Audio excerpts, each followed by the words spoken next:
Hello, everybody. Thanks for watching the free video training. This is the second video in the series. Hope you enjoyed the first one where I talked about my perspective about this industry. And I also gave 7 reasons why I believe that an MLM boom is coming soon. There is a huge opportunity out there, folks, but you will be able to ride the new wave only when you are well informed on what's happening in the industry and how to take advantage of the latest trends. The network marketing industry is huge and it is worldwide. There are hundreds of network marketing companies out there that contribute to the size of the industry, which was valued in January of this year at an estimated $153 billion. And this was at the time of global decline in other industries. The network marketing industry has created more successful entrepreneurs than any other industry in history. Our business is special. We make people special. We have the power to empower people. If the business is turning over $153 billion worldwide, then I would like to help people get their share of that massive amount of cash. In this video, I'm going to bust some of the myths that are deep-rooted in this industry, give you my perspectives, share my experiences with you, and direct you to some valuable and useful resources so that you too can tap into this huge worldwide market. Essentially, I'll be showing you the pitfalls to avoid and the best path that leads you to success. In the 21st century, what is McDonald's real business? If you answered burgers or food, you're wrong, even though McDonald's is the world's largest fast food company. If you answered toys, you're wrong again, even though it is the world's #1 toy retailer because they actually sell toys with their Happy Meal products. If you said franchising, you're wrong again. Yes, McDonald's is the world's leading franchise company, but franchising is just like the food and toys, one more vehicle to support its real business. In the 21st century, the real business of McDonald's is property development and property management. With more than 30,000 multi-million-dollar properties worldwide, all of them in prime, high-traffic locations, their real estate holdings outstrip all their other assets, except perhaps their intellectual property, their brands. If you own an investment property, whether it's residential or commercial, and you want to remain profitable, you need one all-important key factor: a reliable, stable, profitable, long-term tenant. A tenant who is able and willing to pay premium rent every month to maintain the property in tip-top condition on your terms and conditions, and who never wants to surrender their lease. And even if they do, for whatever reason, there are hosts of eager tenants ready to take over the lease in a heartbeat, so there's no loss of rental income. If you want to ensure this kind of quality tenant occupies every one of your rental properties, it's smart to ensure that they stay profitable by providing a profitable business model for those tenants, one that requires little risk and is almost 100% safe and predictable, one that's controllable by you in every aspect, from supply of product to generation and maintenance of customers for the tenant's business, and one on which you can earn a worthwhile margin on all turnover by the tenant. One where the tenant's investment in their franchise will underwrite a substantial part of your land and construction costs too. And one that can deliver savings through your buying power, whether it's for raw materials, concessions on a broad range of business and compliance costs, or national advertising to generate business for your tenants. That's it in a nutshell. The food and toys bring in eager customers around the clock, providing your tenants with the profits to pay for everything, including regular upgrades of your property, royalties on your brands, profit on the food and toys they sell, levies for advertising, and more. And you earn residual income month after month from all these multiple profitable income streams. But the big one by far is the rental income on your property and its capital growth. It's fixed and it's 100% predictable. And it escalates in value year after year. It's a business model that's symbiotic, a win-win-win strategic alliance between you, your tenant, and the hungry, time-strapped public. You create an environment and a product range that draws in the paying customers for the mutual profit of you and your tenant. And you have a profitable tenant who's in no hurry to vacate your property. You see the synergy here? That's how a network marketer should think. We'll come to that later in this video. where we talk about the two biggest problems the industry is facing right now and what to do about them. Before I elaborate on the next concept, let me share with you a beautiful story that perfectly complements what I'm about to teach you. It is from Rudyard Kipling's legendary 6 Blind Men of Hindustan. There were 6 men of Hindustan, to learning much inclined, who went to see an elephant, though all of them were blind, that each by observation might satisfy his mind.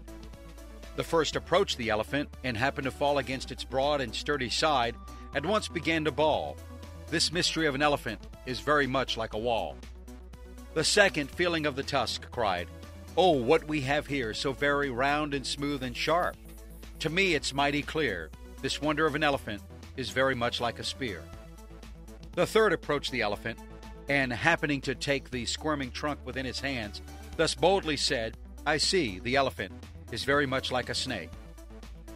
The fourth reached out an eager hand and felt above the knee. "What this most wondrous beast is like is very plain," said he. "It's clear enough that the elephant is very much like a tree." The fifth, who chanced to touch the ear, said, "Even the blindest man can tell what this resembles most.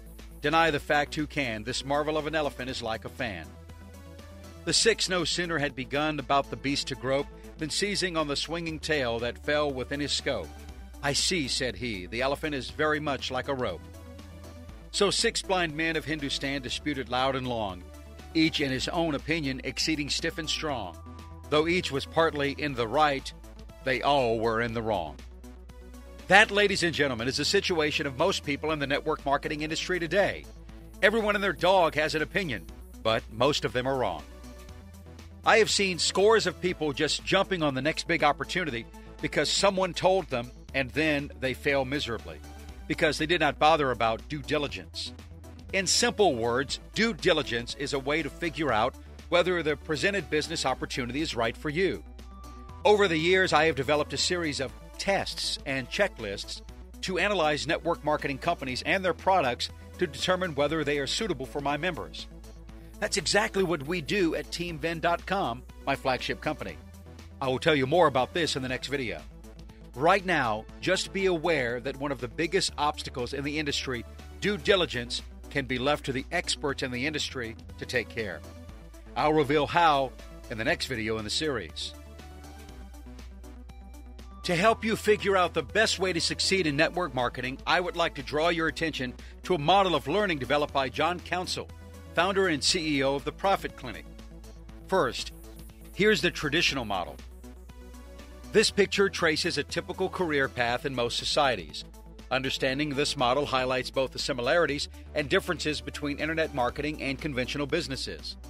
The continuum, the large, dark red arrow reaching from bottom to top, represents the balanced path, the ideal.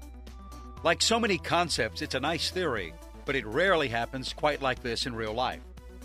Everything to the left of the continuum, red arrow, is bestowed or endowed on us at birth. We either have these things or we don't. We can't acquire them, so they can't be bought, sold, learned, taught, loaned, begged, borrowed, or stolen. Everything to the right of the continuum is acquired. We can obtain them, usually in exchange for something else of use or value to us.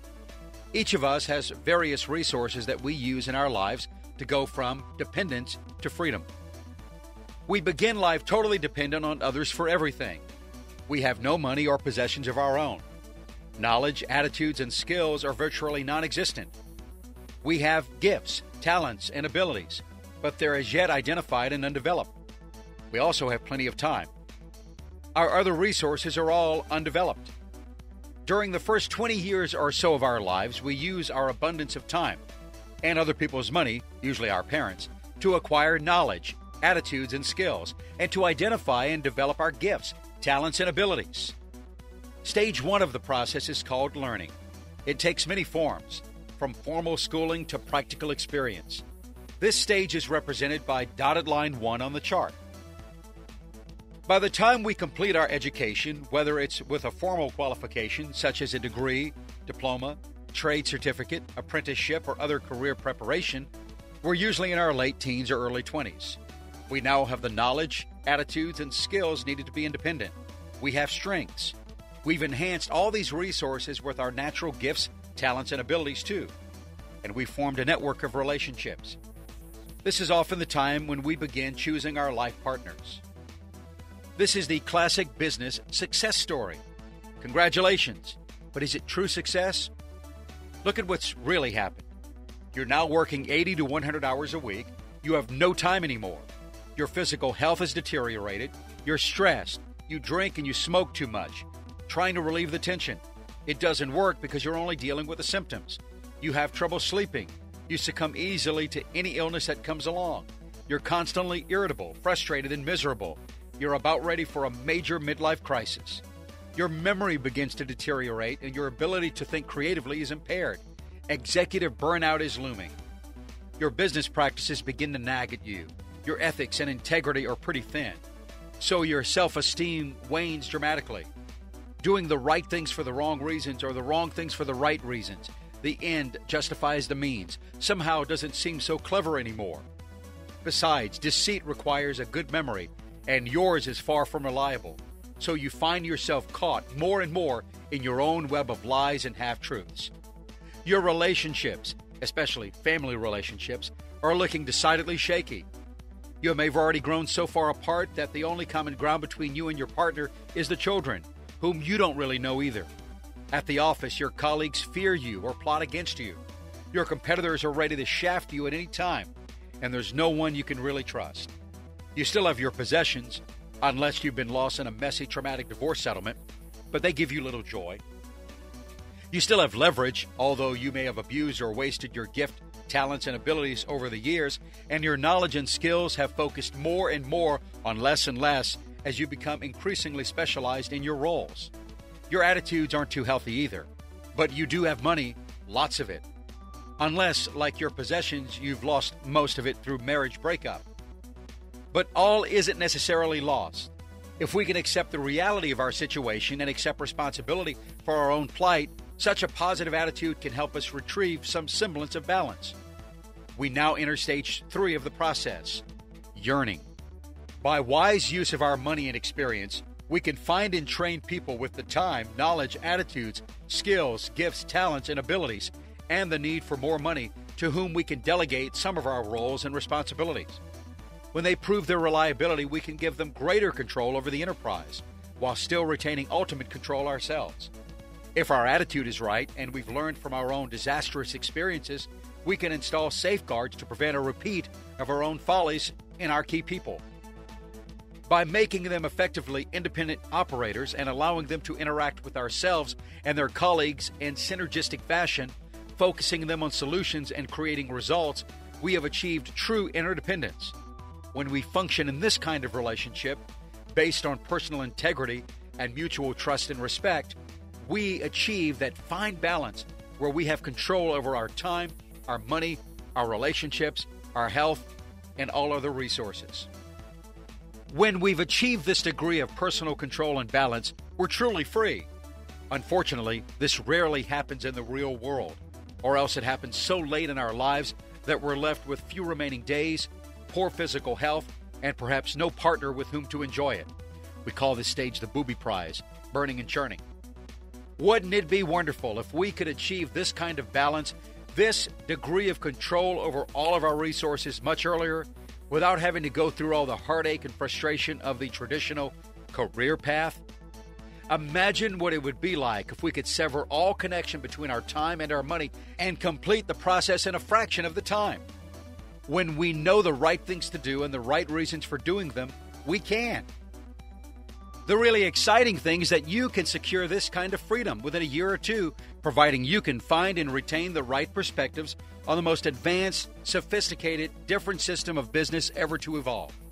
Strange as it may seem, in view of the disastrous pattern we've just observed, the path to freedom is based on the exact same context.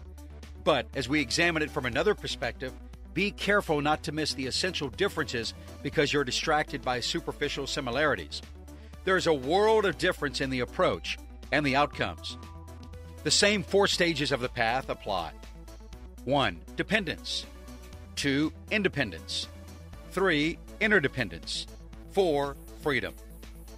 The real difference lies in our perspective. This gives us a better understanding of the processes involved. and the keys needed to unlock each stage. Understanding of this point is critical to our success. While we cannot always control the outcome, we can almost always control the processes that create them. Examine the diagram and you'll begin to see some of the differences. Whether you recognize them for what they really are is quite another matter, as we'll soon discover. The processes are focused on solutions and results, instead of problems and activity. They deal with leverage in very effective ways to achieve those solutions and results.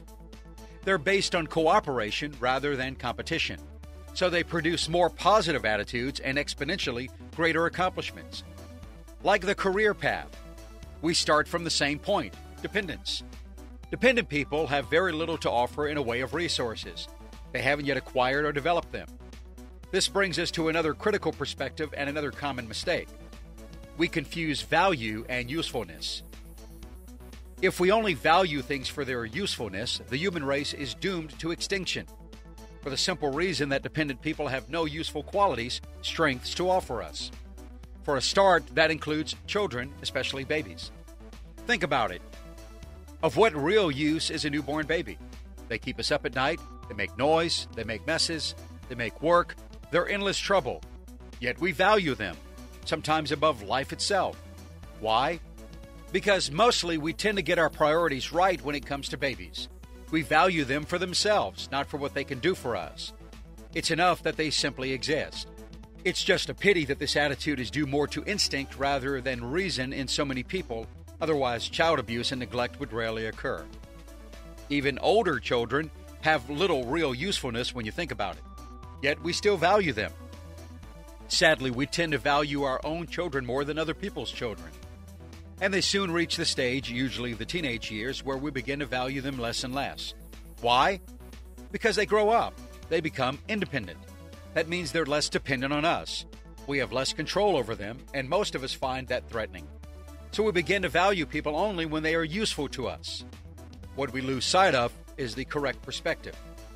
To truly become free, we must learn to value others regardless of their usefulness to us. We need to invest the time and effort to help them become independent too, freely. There's an old saying, no man is an island. It's absolutely accurate because none of us is entirely independent. We each have weaknesses of one kind or another, so we need the resources of others to offset them. Unless we value people for who they are, not what they can offer us, they're unlikely to trust us enough to offer us the use of their personal resources. The concept of total self-sufficiency is nothing more than a myth. True independence is just the first landing on the stairway to freedom. The 4 steps from dependence to interdependence is in the form of learning. That goes from Step 1, experience 2, Step 2, observation 2, Step 3, formal tuition 2, Step 4, emulation. Similarly, the 4 steps from independence to interdependence are 1, example, 2, formal tuition, 3, delegation, 4, duplication. And finally, the steps to go from interdependence to freedom are 1, vision, 2, planning, 3, preparation, and 4, realization. That's a great tool to learning, and it is especially very useful in network marketing. Now, let's focus on the 2 big problems in this industry and what to do about them. As you already know, network marketing is a multi-billion-dollar industry worldwide, and now is the time because it is expected to boom anytime now. I shared some incredible stats in my last video and gave 7 solid reasons why the MLM industry is at the edge of a big boom right now. However, with all this happening in the industry, there are 2 big problems that are keeping people from achieving their dreams in this industry. They are responsible for the famous 99% failure rate. You already know the first one, due diligence. The second big problem is selling. Most people dread selling. Most others who think they can sell end up becoming miserable because they don't have the selling skills or are not professional salespeople. Just like any other profession out there, selling is the domain of professionals and requires a lot of training and effort. Unfortunately, in the MLM industry, if you do not do proper due diligence and if you do not have the required sales skills, your chance of success is very little.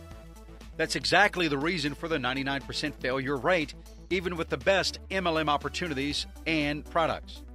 In fact, the solution to both of these epidemic problems is the subject of my next video. I'll be sharing with you my perspectives, tools, and resources that I have developed over the years that resolves both these problems people are facing in this industry. I will be providing you the direction and support to help you avoid the two big problems in the MLM industry and get you on the fast track to success by progressing along the freedom path to independence, interdependence, and freedom. While you await the release of my next video in this training series, I'd like to share another story with you. As the man took his evening stroll along the water's edge, his footsteps disappearing in the gentle wash of the ebb tide, he noticed, away in the distance, another man approaching. Every few steps, the stranger would stoop to pick up something from the damp sand and then fling it far out into deeper water. Intrigued, the man watched this unhurried ritual until, as they drew nearer to each other, he realized that the stranger was returning small starfish, marooned by the receding tide, back into the sea. Stranded starfish were such a familiar sight to the man that he barely noticed them anymore. Yet here was a stranger vainly trying to save them. Why do you bother? They just wash up again as fast as you throw them back. The stranger paused, smiled, and replied, "It makes a difference." He bent once more to pick up yet another starfish. "But how? There are thousands of them. Look around you. You can't hope to save them all, surely." "It's hopeless. What kind of difference can you possibly expect to make?" The stranger turned to face the sea. His gaze followed the lone starfish as it soared through the twilight to enter the welcoming, life-giving water. Turning back, he smiled and shrugged. It made a difference to that one. There are moments in life when each of us come face to face with a chance to be part of something truly extraordinary. A courageous few seize that moment and experience the thrill of triumph. The rest hesitate, falter, and end up living lives of misery and mediocrity, filled with a gnawing regret and bitter, endless self-reproach. With these thoughts, I leave you to think inwards, into your own self, and watch out for my next video that promises to resolve the two biggest problems in the network marketing industry and how you can take advantage of that phenomenal solution. I encourage you to post comments and ask questions. I'll personally answer as many questions as I possibly can. Thanks again for watching this video, and have a wonderful day ahead.